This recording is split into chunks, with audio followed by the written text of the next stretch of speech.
Boa noite, igreja. Graça e paz. Nós estamos caminhando dentro do livro de Hebreus e hoje nós vamos refletir e é até uma palavra, eu sei que o Júnior trabalha lá não é na Clarent, né? É na Clabin, é uma palavra que ele ouve semana inteira. Resultado. Não é? Tem que ter resultado. O Renato também, né, Renato? E a vida cristã também tem que ter resultado. Qual o tema que nós vamos tratar nesta noite, queridos irmãos, e você que nos acompanha pelo canal? Resultados da vida de uma fé prática. Resultados de uma vida, da vida de uma fé prática. Mas antes, vamos orar ao nosso Deus, para que assim o Espírito Santo de Deus possa falar conosco através do texto e nos alimentar através do texto. Porque o meu dever aqui não é, como eu gosto de falar, uma linguagem simples aos seminaristas, né? Não é inventar a roda.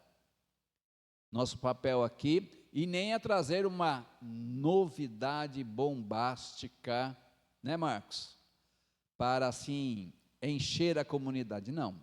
Nosso papel aqui é repetir ou reproduzir novamente um texto que já foi pregado por muita gente, muitos pastores, missionários e evangelistas antes de minha pessoa, não é? Mas vamos orar ao nosso Deus então, para que o Espírito Santo fale conosco. Pai, queremos agradecer a Ti, porque nós aqui adentramos para apresentar em adoração a nossa própria vida, em sacrifício vivo, santo e agradável. Fale conosco, Senhor, nesta noite, por intermédio da Tua palavra, na repetição, na reprodução da Sua palavra, Senhor, e que todos os conceitos que o autor de Hebreus falou há mais de 2000 anos atrás, possa, Senhor, estar falando conosco agora, Pai. Oramos assim, no nome do Teu Filho, o Senhor Jesus Cristo. Amém. O autor de Hebreus, queridos irmãos, ele começou com um tratado, continuou com um sermão, e agora ele termina com uma exortação, que é exatamente o capítulo 13. E nesse ponto aqui, o autor vai apresentar mais aspectos práticos da vida de fé e de santidade que se originaram desde o capítulo 10 e 19 até o capítulo 12, né? E nesse capítulo 13, a ênfase está na vida de fé prática e com os seus respectivos resultados. Então, a vida cristã tem que ter resultado. O Senhor Jesus mesmo disse que pelos frutos vos conhecereis. Não é? Então, a minha vida de fé, a tua vida de fé, tem que gerar resultados. Vamos ao princípio?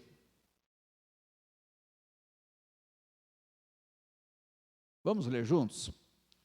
Somente comprovaremos o valor da vida de uma fé prática através dos resultados apresentados. E nós, nesse texto, nós vamos encontrar 7 resultados da vida de uma fé prática. Primeiro resultado. Vamos juntos? Resultado da vida de uma fé prática é um amor fraternal. O verso 1.a, embora aqui ele é curtinho, então é só o verso 1, diz: o amor fraternal seja contínuo. Não é? O verbo seja, que está sendo aplicado aqui, no grego, o seu tempo verbal, qual que é? Presente, imperativo, ativo. Ou seja, só de pensarmos na colocação verbal, que era muito rica, e vamos até abrir um detalhe muito interessante aqui, qual é ele? O Senhor, o nosso Deus Trino, Ele é sábio ao ter escolhido o grego para ser a palavra, vamos assim, a palavra, o texto, a linguagem mãe do Novo Testamento. Por quê?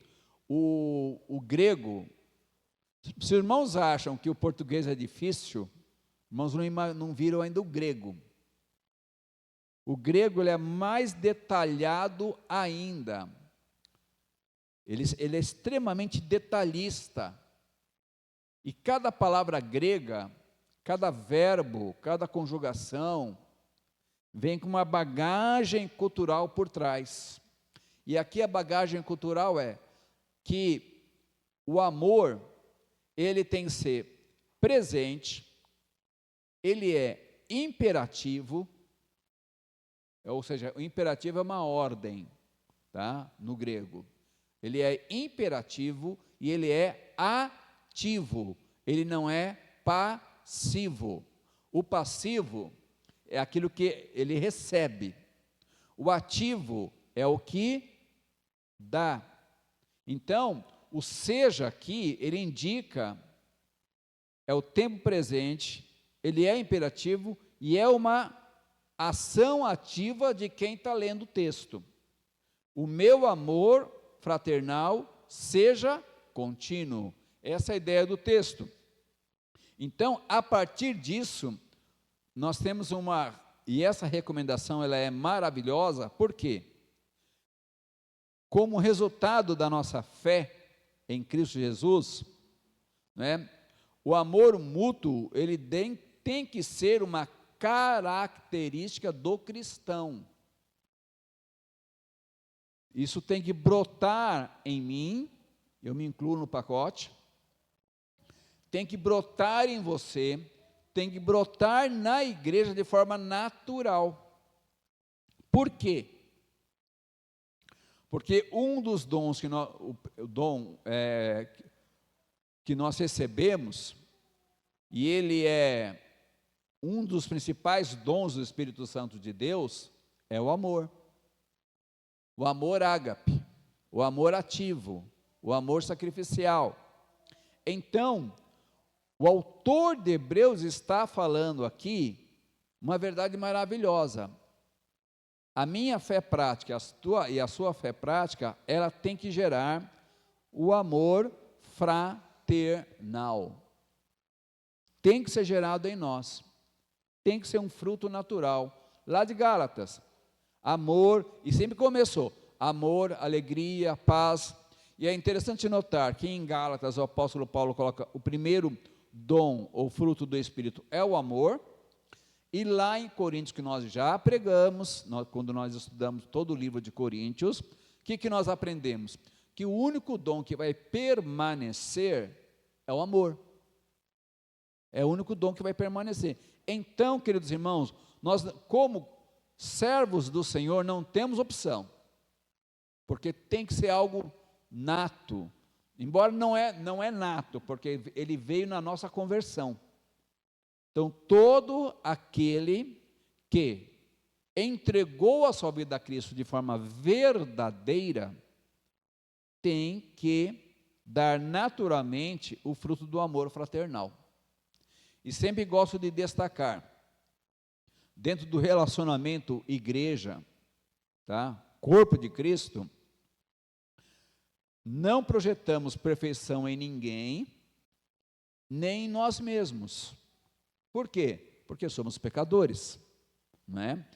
Como também, amados irmãos, somos desafiados todos os dias, no relacionamento humano, a quê? A estarmos prontos para perdoar. Por quê?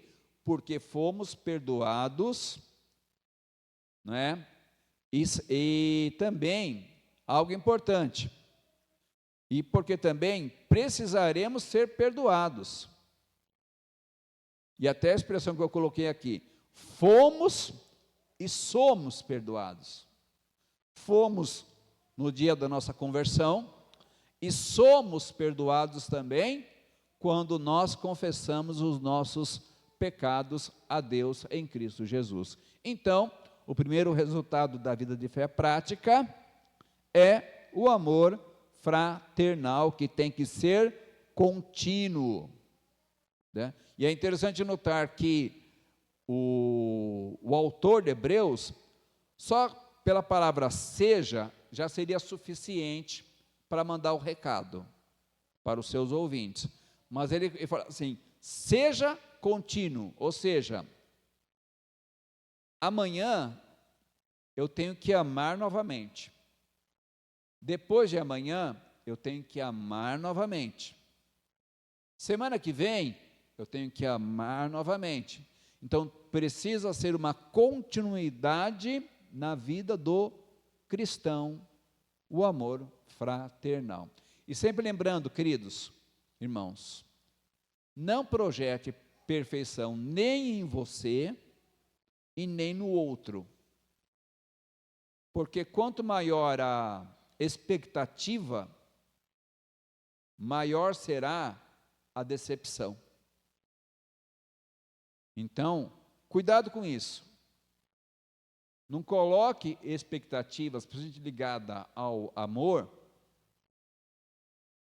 em pessoas imperfeitas. Tá? Porque o pecado habita em mim, o pecado habita em você. Então, pode haver a possibilidade de eu e você, de nós, num momento dentro do nosso cotidiano, nós não exercitarmos o amor como deveríamos. Estamos sujeitos, queridos irmãos. Então, por isso que, não é, nós precisamos estar alinhados o tempo inteiro com o Senhor, cheios do Espírito Santo de Deus, como o Sérgio falou hoje pela manhã. A única forma de eu dar fruto deste amor é estar cheio do Espírito Santo de Deus. Esse é o primeiro resultado. Segundo resultado, queridos irmãos, vamos juntos? Segundo resultado da vida de uma fé prática é a hospitalidade.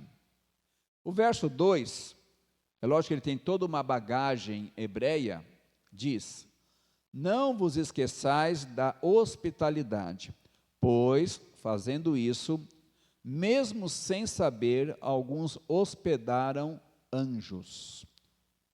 Então, a hospitalidade, ela é um fruto natural do amor fraternal, certo? Dentro do costume da época dos hebreus, não havia o Ibis, não havia o Otton Palace, não havia hotéis. Então, o visitante que ia de cidade em cidade, ele parava na praça, e na praça ele esperava, né, que alguém daquela cidade o recebesse em casa para uma pernoite, para ele continuar a viagem no dia seguinte, não é? E quando ele fala de alguns hospedaram até anjos, ele está fazendo uma citação de Gênesis 18 até Gênesis 19, quando Abraão recebe 3 anjos, sem saber, que foram anunciar a destruição de Sodoma e Gomorra. como também Ló, em Gênesis 19, que recebeu 2 anjos, sem saber, que foram lhe avisar para que saísse da cidade, porque a cidade seria varrida, destruída pela cauda de um meteoro que passou pela terra, e nós temos a arqueologia para provar isso, exatamente na rota de Sodoma e Gomorra, um meteoro, vamos imaginar, a parte da cauda desse meteoro, ela deu um voo rasante, e a cidade de Sodoma e Gomorra foi destruída. Então, eles hospedaram anjos sem saber, né? E aqui um detalhe importante, muito curioso, abrindo um parêntese aqui, os anjos falaram em aramaico, tá? Não foi língua estranha, não. Os anjos falaram tanto para Ló como para Abraão, no seu idioma local, então não houve língua estranha, não. Eles entenderam o recado, não é? E como se aplica isso hoje, num tempo que, infelizmente, nós precisamos estar atentos às pessoas mal intencionadas. E aqui, enquanto eu estava estudando isso aqui, me fez recordar há 13 anos atrás, quando o Renato e a Rose, carinhosamente, me receberam em casa, aqui do lado, lembra, Renato e Rose? Né? Naquele colchão super confortável, fofinho, não é? Quando nós viemos para a sucessão pastoral, não é? Há 13 anos atrás, e fizemos uma pernoite, se eu não me engano, não é? Então, amados irmãos, como se aplica hoje? Nesses termos da hospitalidade, quando servos do Senhor recebem pastores, missionários, equipe de missionários, não é, na igreja local, e ampliando o conceito, amados irmãos, também, quando nós, igreja, recebemos, como nós recebemos no nosso primeiro trabalho evangelístico aqui de grande porte, quando nós recebemos vários irmãos de várias igrejas, e qual foi o nosso papel? Recebê-los com hospitalidade. Fato é, queridos irmãos, que às vezes nós percebemos, às vezes nós adentramos algumas localidades, você já teve essa experiência, que você saiu do local, você entrou, ninguém falou com você. Você saiu e ninguém falou com você. Então, amados irmãos, a igreja do Senhor Jesus precisa estar atento a isso. Hospitalidade, seja ela no templo, seja ela quando abrirmos o nosso lar para recebermos, não é qualquer pessoa não, tá, irmãos? Porque hoje nós temos que estar atentos, porque infelizmente a violência ela está aí. Quando nós recebermos pessoas credenciadas, recomendadas pelo pastor local, tá certo? Então, a nossa residência e o templo da Igreja Batista da Vitória tem que ser um local hospitaleiro. E quando nós pensamos em hospitalidade, alguns princípios vêm à mente. Quais são eles? A casa que temos e os bens que possuímos não são nossos. Nós somos apenas mordomos e podemos servir aos outros com aquilo que Deus nos tem dado. Ao recebermos outros, mantivemos a comunhão e a unidade que deve haver no corpo de Cristo. Quando abrimos a nossa casa, criamos oportunidades para compartilharmos e crescermos juntos no Senhor. Isso é uma verdade, amados irmãos, porque a casa pastoral, ela recebe, quando vem missionários para cá, nós já hospedamos, nós já colocamos eles para dormir, fazer a pernoite para voltar no dia seguinte, e é uma troca de experiência o contato com esses missionários. Então, amados irmãos, a hospitalidade é uma prática do amor, e na hospitalidade nós crescemos, queridos irmãos. Mas há um terceiro resultado. Vamos juntos? Terceiro resultado da vida de uma fé prática é confortar aqueles que sofrem, ou empatia. Usando uma palavra moderna, empatia. Diz o verso 3: lembrai-vos dos presos, como se estivessem presos juntos com eles, e dos maltratados, como se vós mesmos também estivessem sendo maltratados. Então ele lista aqui os presos e os maltratados por causa da sua fé, porque já havia perseguição desde sempre contra o cristianismo. Pedro passou por prisão, Paulo passou por prisão. Paulo até se alegrou porque irmãos foram procurá-lo em que cadeia ele estava. Então, queridos irmãos, isso chama empatia. E algo interessante, quando nós pensamos tanto nos presos como nos que sofrem, amados irmãos, neste momento, há muitos que estão presos, há muitos que estão sofrendo por causa da sua fé no Senhor Jesus. E se você acompanhar os relatos da missão Portas Abertas, e tem uma outra missão que acho que é os mártires, a voz dos mártires. Amados irmãos, nós vamos encontrar inúmeros motivos para orar por outros povos que estão em prisões por causa da sua fé no Senhor Jesus. Então, e quero até desafiá-los, no seu momento de oração, coloca a vida dos nossos irmãos lá da Coreia do Norte, que estão presos nesse momento sendo torturados,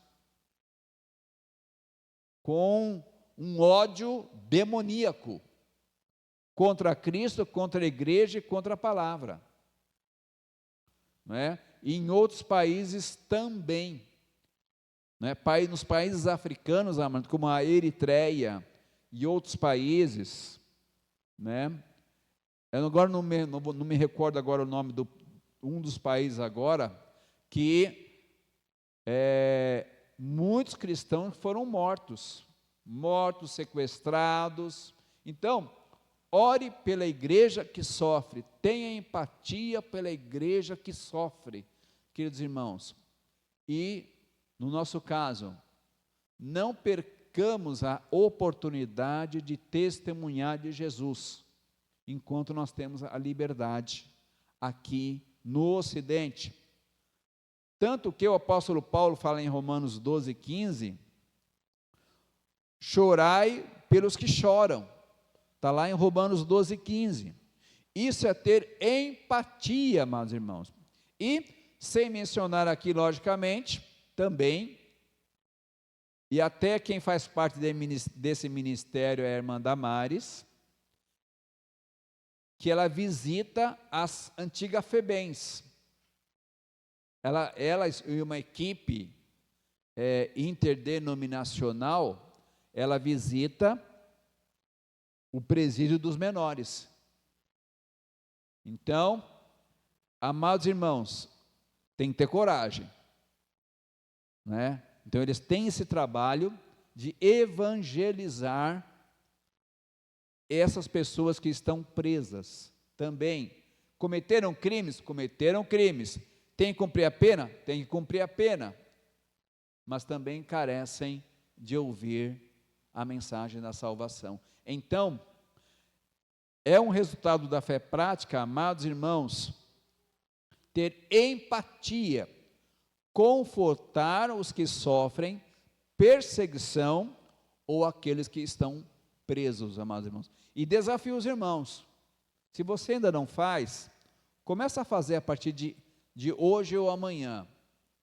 Lembra os nossos irmãos que estão sendo martirizados, principalmente na Coreia do Norte, por causa da sua fé no Senhor Jesus. Não só a Coreia do Norte, países africanos, islâmicos, né, grupos radicais islâmicos como Boko Haram, têm assassinado cristãos, e recentemente o Boko Haram, ele atacou um Pepe,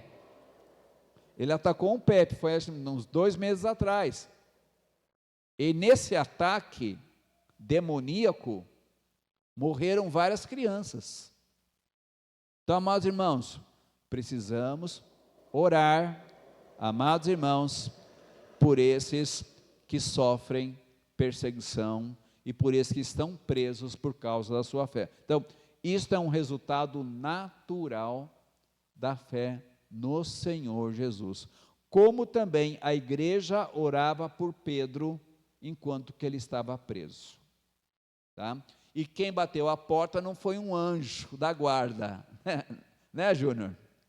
Mas foi o próprio Pedro que foi lá, bateu a porta na rua direita, e ali estava Pedro, não é? E Pedro estava liberto, amados irmãos.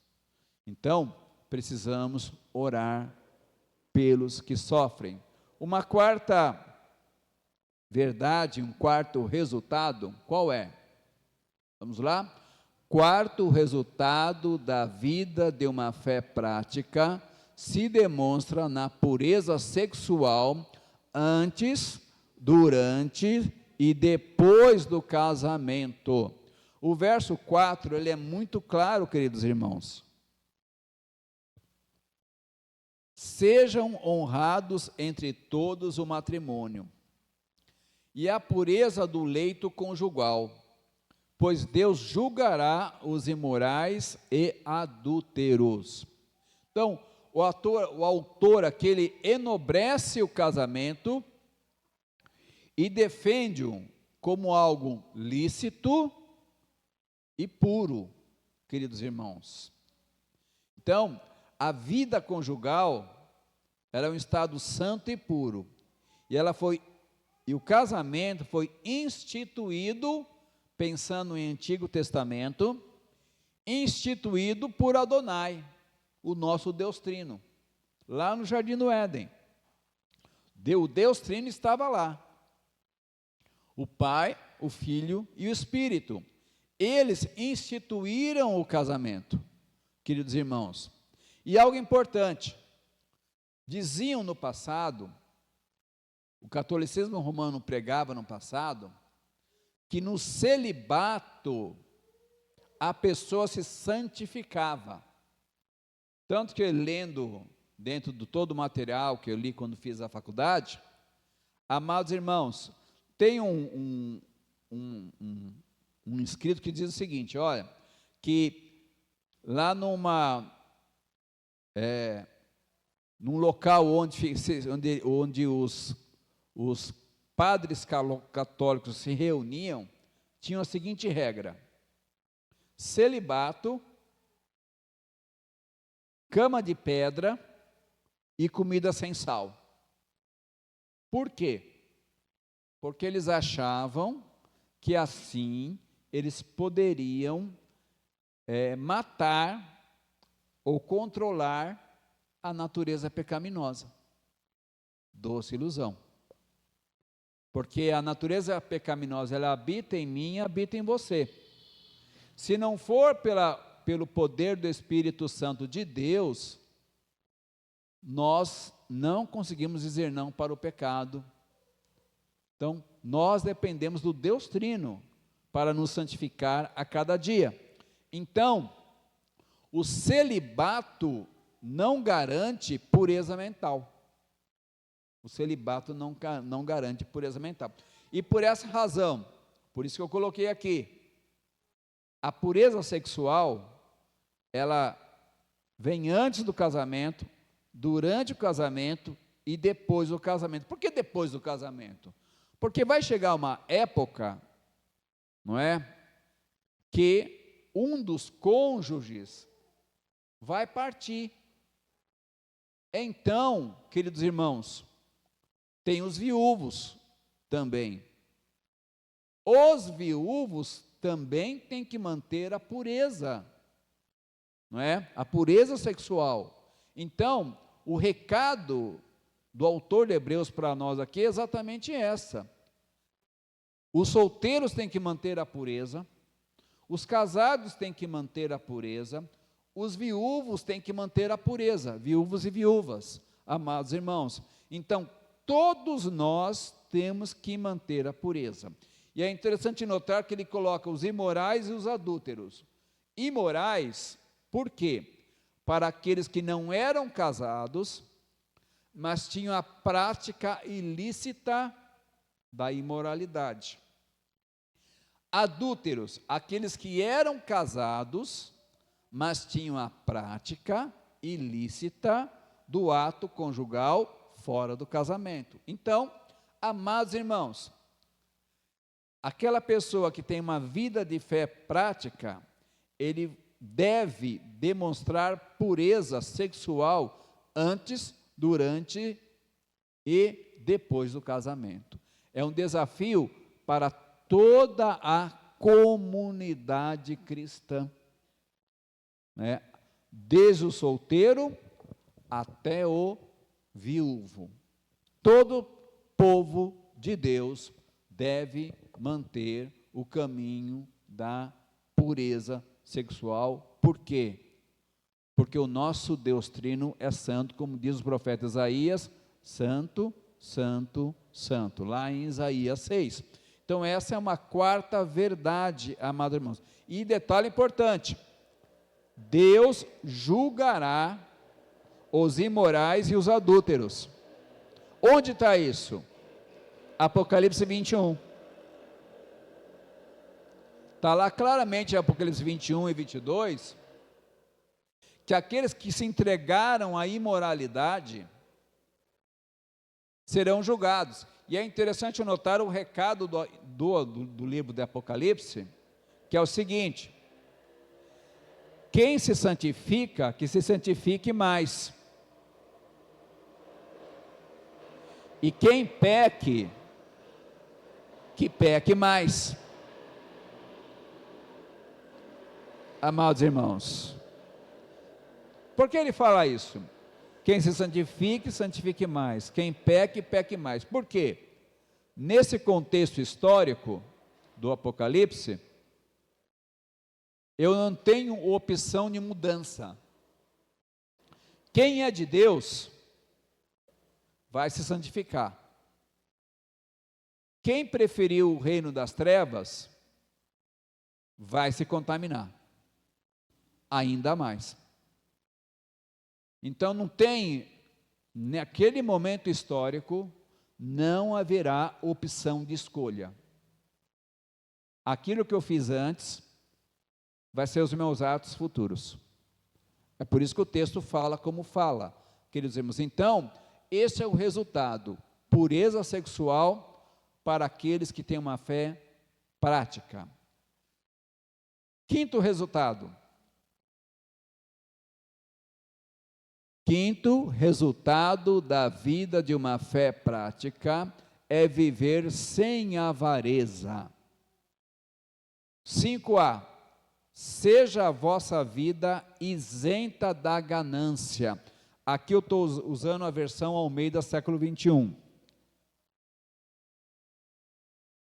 Em 1 Timóteo 6,10, está muito claro. O amor ao dinheiro é a raiz de todos os males. O amor ao dinheiro é a raiz de todos os males.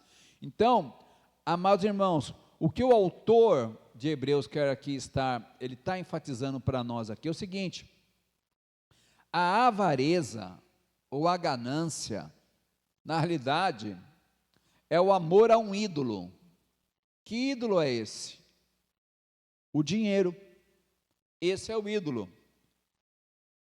E algo importante, é importante notar que não é o próprio dinheiro que deve ser evitado, mas o amor a ele. Não é nós caímos num radicalismo espiritual e queimarmos o cartão de crédito. Quando recebermos o dinheiro dos nossos proventos no mês que vem, queimar todo o dinheiro, porque isso é do demônio. Não, mano, não é isso não façam isso não, tá, irmãos? Paguem suas contas, não é isso não. A questão chave é o amor a esses bens materiais, porque no amor aos bens materiais, eu estou demonstrando o quê? Que aquilo se tornou um ídolo na minha vida. Ele se tornou um ídolo na minha vida, não é?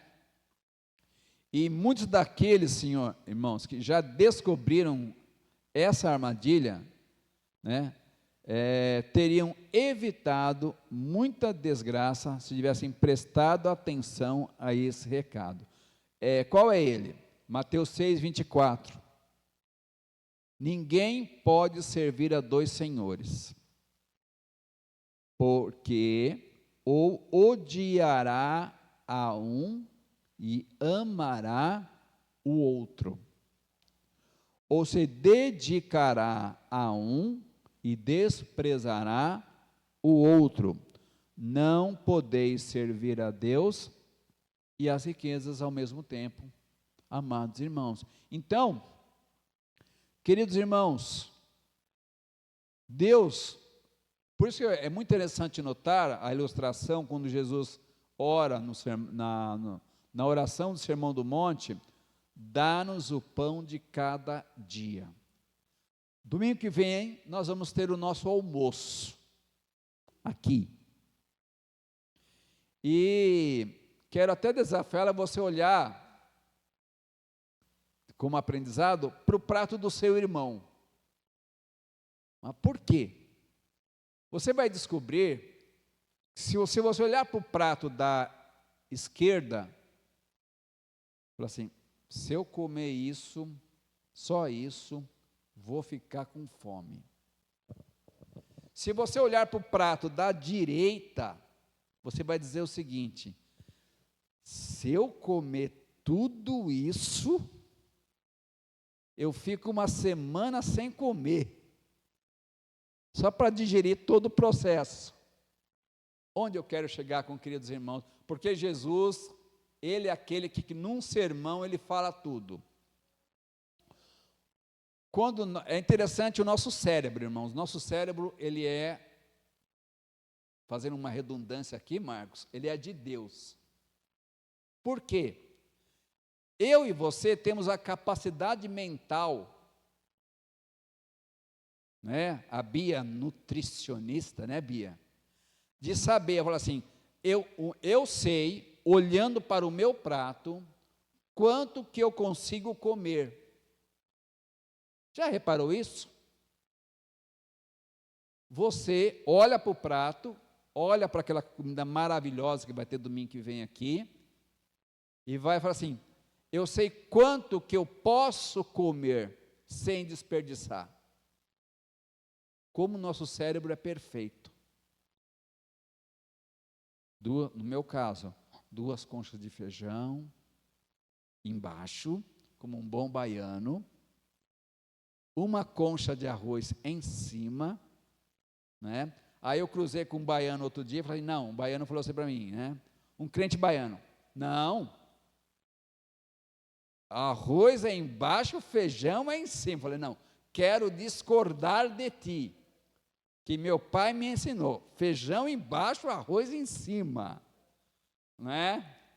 Vou defender essa tese, viu, nutricionistas aqui presentes, né? Ou seja, eu sei quanto que eu como, você sabe quanto você precisa de alimento, e por isso que o Senhor Jesus disse: dá-nos o pão de cada dia. Então, amados irmãos, a provisão tem na medida certa, nem mais, nem menos. Então, o Senhor é aquele que provê. Por essa razão, amados irmãos, que nós temos que confiar na provisão do Senhor, não é? E na nossa vida, servir a Deus, não é?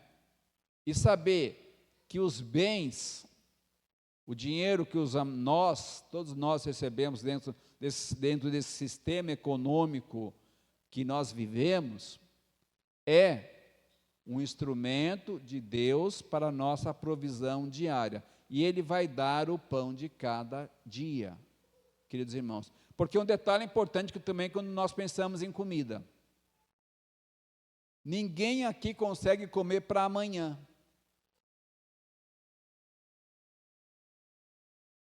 Consegue, Elisângela? Não é?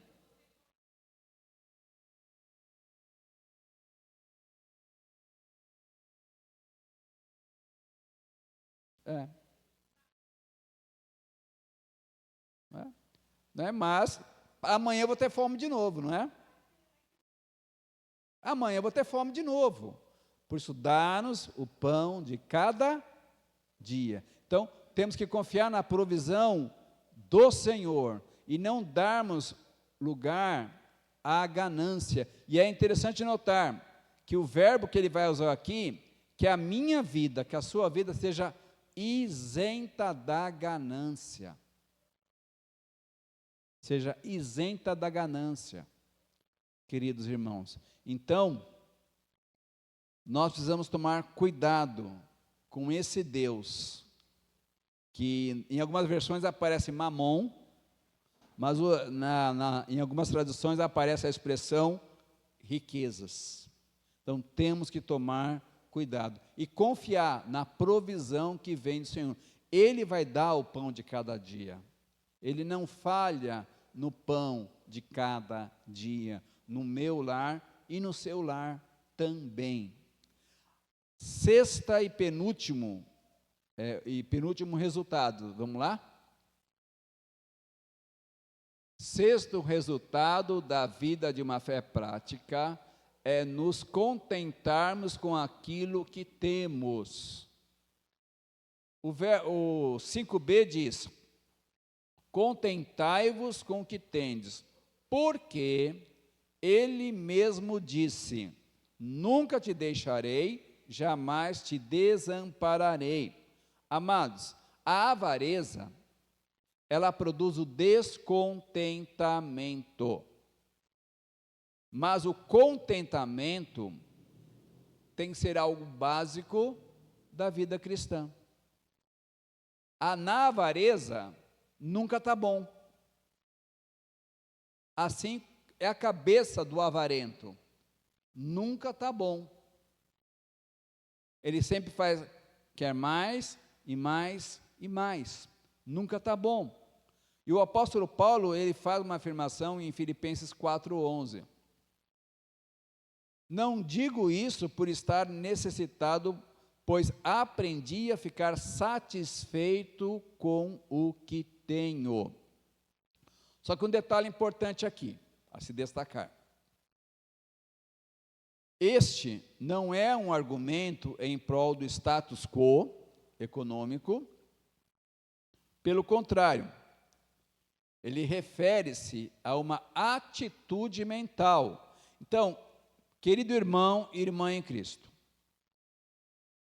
aqui não está dizendo, então eu devo me contentar a ser o porteiro da empresa. Não, jamais, Não é isso que o texto diz. Se há oportunidade, se você tem capacidade, meu querido, minha querida, estude, cresça, se aperfeiçoe, cresça na empresa. Isso não é descontentamento, não, você sabe a sua capacidade, então cresça, isso não é pecado, mas o problema aqui é o pecado da avareza que gera descontentamento. Deus me deu algo, e 5 minutos depois eu disse, mas isso aqui eu não quero mais, eu enjoei, eu quero algo melhor. Entenderam? Essa é a questão chave dentro do nosso problema aqui, que o autor de Hebreus está tratando com a sua igreja. Então, o contentamento significa mais do que uma aceitação passiva do inevitável. Envolve um reconhecimento positivo de que o dinheiro ele é relativo. O dinheiro ele é relativo, o dinheiro ele é passageiro, e o Senhor Jesus já nos alerta sobre isso, sobre aqueles, dentro do contexto da época do Senhor Jesus, que queriam guardar a prata, o ouro, queriam enterrar, nem usar, só que, amados irmãos, essa pessoa que Jesus alerta aqui, esqueceu de um detalhe, que desta vida, nós não levamos bem nenhum, porque tudo pertence a Jesus. Os bens devem ser usados de forma sábia, sem idolatria, e para a glorificação do nosso Deus Trino. Então, a intenção do autor aqui é demonstrar o contentamento baseado no caráter do Deus Trino. E principalmente, especialmente na sua presença, na presença que nunca falha.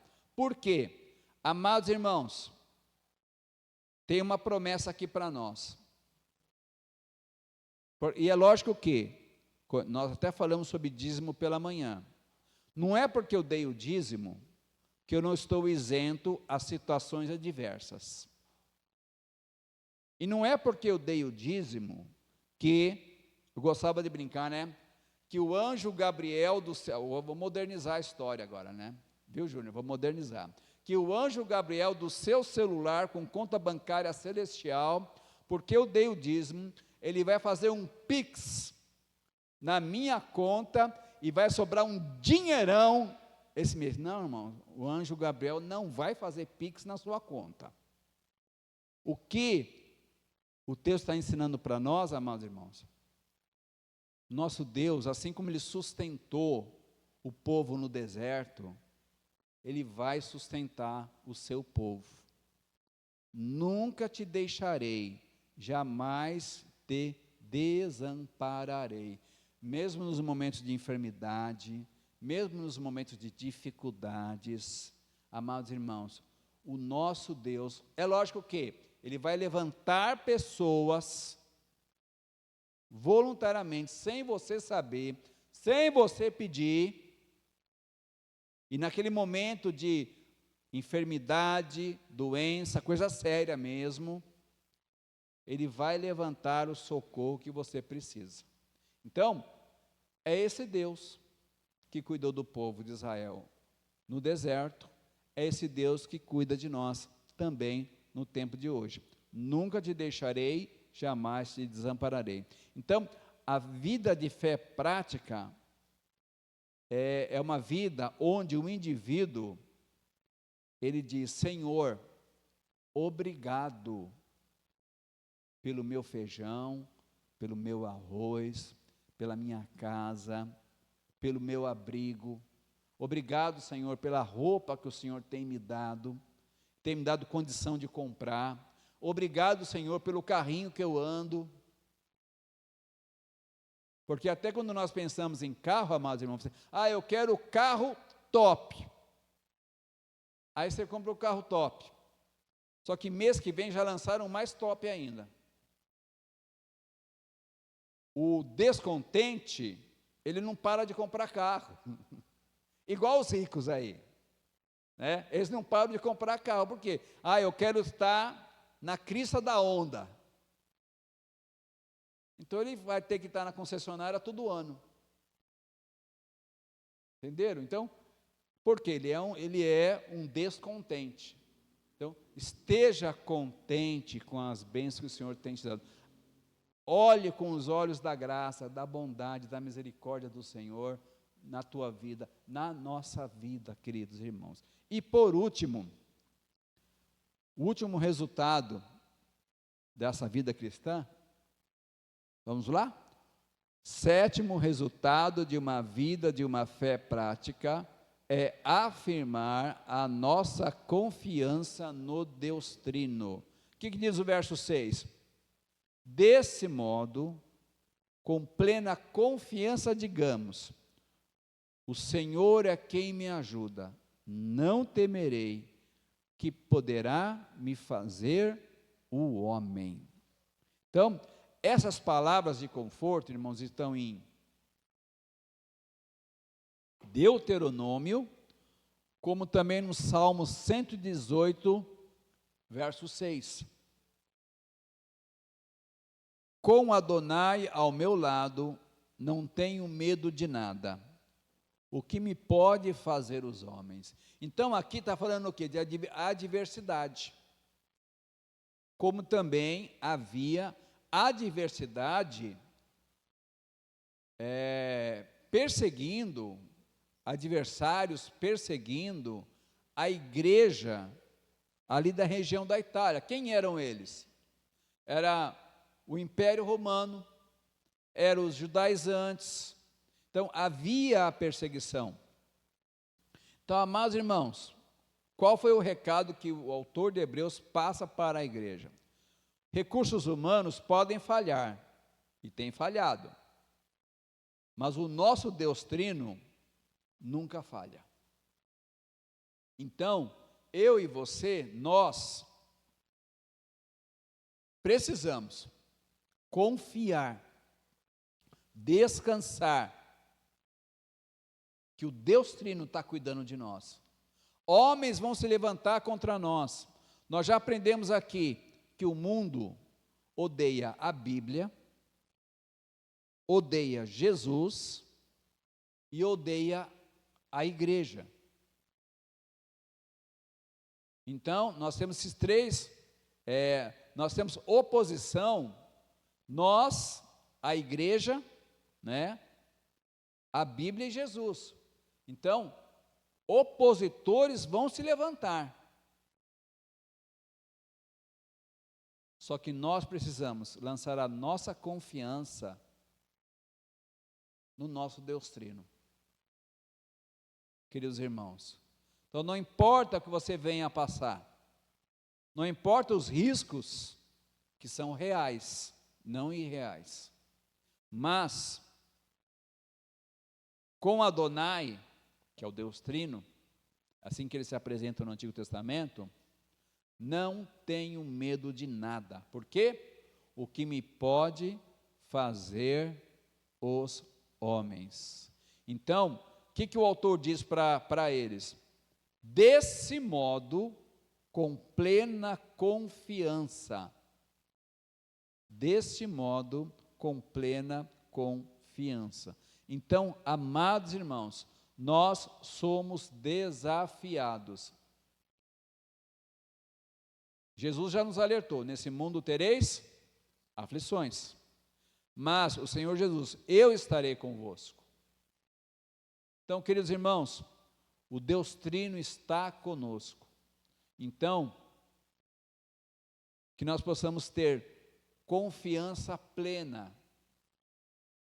E se nós fôssemos analisar no grego aqui esse texto, não é confiança pela metade, não é confiança como a água que está nesse copo em 30%.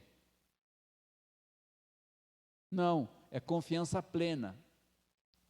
Que eu e você que nós tenhamos confiança plena que o Senhor está cuidando de nós. Isso é um resultado natural de uma fé prática. Está passando por questões difíceis? Porque elas vêm e vão, é igual o osciloscópio, que o Gui vive vendo no seu trabalho e na faculdade, né, Gui? Osciloscópio. Elas vêm e vão. Mas o Senhor continua o mesmo. Tá, queridos irmãos? O Senhor não muda. Ele é um dos dons não transferíveis, né, Júnior? Né? De Deus é que Ele é imutável. Deus é imutável. O nosso Deus Trino é imutável. Então, confie nele, descanse nele. Concluindo, vamos repetir, amados irmãos, para efeito didático, o que o autor de Hebreus nos conduz. Então, nesse texto nós encontramos 7 resultados da vida de fé prática. Vamos lá? Primeiro resultado da vida de uma fé prática é um amor fraternal. Segundo resultado da vida de uma fé prática é a hospitalidade. Terceiro resultado da vida de uma fé prática é confortar aqueles que sofrem. Quarto resultado de uma vida de fé prática se demonstra na pureza sexual antes, durante e depois do casamento.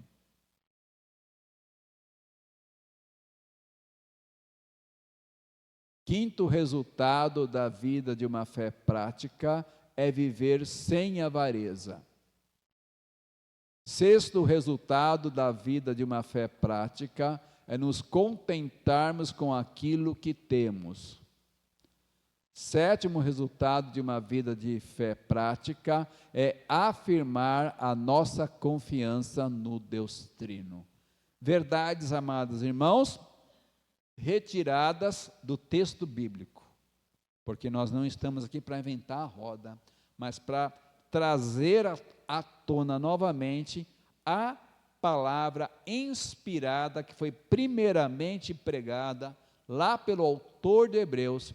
Por isso que eu digo, amados irmãos, quando eu penso em Novo Testamento, que além dos evangelhos que apontam para Jesus, nós temos 2 livros fundamentais para a igreja de Cristo, o livro de Romanos e o livro de Hebreus, que não permitiram que nós caíssemos no legalismo religioso. Que essa palavra, meus queridos, edifique os irmãos, fortaleça os irmãos nesta noite. E, como o texto fala de provação, quero estar orando por você, meu querido, minha querida, e por você que nos acompanha pelo canal, porque talvez alguns dos amados irmãos estejam passando por alguma dificuldade, e até opositores, né, que, como a gente fala assim, pelas beiradas, tentam minar o teu trabalho, não é? Então, quero orar por você, meu irmão e irmã em Cristo, porque, quero te dizer, o nosso Deus Trino está cuidando de você, que pode fazer o homem. Quando você passar por alguma dificuldade desses servos do diabo, seja voluntários ou não, saiba que pode fazer o homem, quando Deus Trino, Ele está cuidando de mim, Ele está cuidando de você. Quero orar pelas nossas vidas. Pai, queremos agradecer a Ti, porque a Tua palavra, ela é viva, ela é verdadeira. E eu quero pedir, Pai, que o Teu Santo Espírito possa aplicar todas essas 7 verdades na nossa vida, Senhor. Que isso seja uma realidade, Senhor. E que nós possamos ter uma vida de fé prática, Pai. Quero pedir, Senhor, também, pelos teus servos que, porventura, estão recebendo oposição de homens, que estão perseguindo teus servos nos seus trabalhos, Senhor. Pai, fortalece a fé do teu povo, e eu quero pedir em nome de Jesus, que todas as artimanhas do maligno, usando essa pessoa ou essa família, caia por terra no nome do Senhor Jesus. Pai, glorifica o teu nome, ó Deus Trino, que o teu nome seja glorificado, porque que pode fazer o homem, quando nós temos ao nosso lado Adonai, o nosso Deus Trino? Que pode fazer o homem? Nada. Mas dá-nos essa certeza, essa confiança, para que nós possamos dormir em paz. E quanto a essas pessoas, não nos vingarmos, mas quando oportunidade surgir, Senhor, andarmos a segunda milha com eles, que, como diz a Escritura Sagrada, para que eles sejam quebrantados através da nossa atitude de não retaliação. Ajuda-nos, Pai, pois assim oramos, no nome do Teu Filho, o Senhor Jesus. Amém. Vamos, amados irmãos, nesse instante, reclamar ou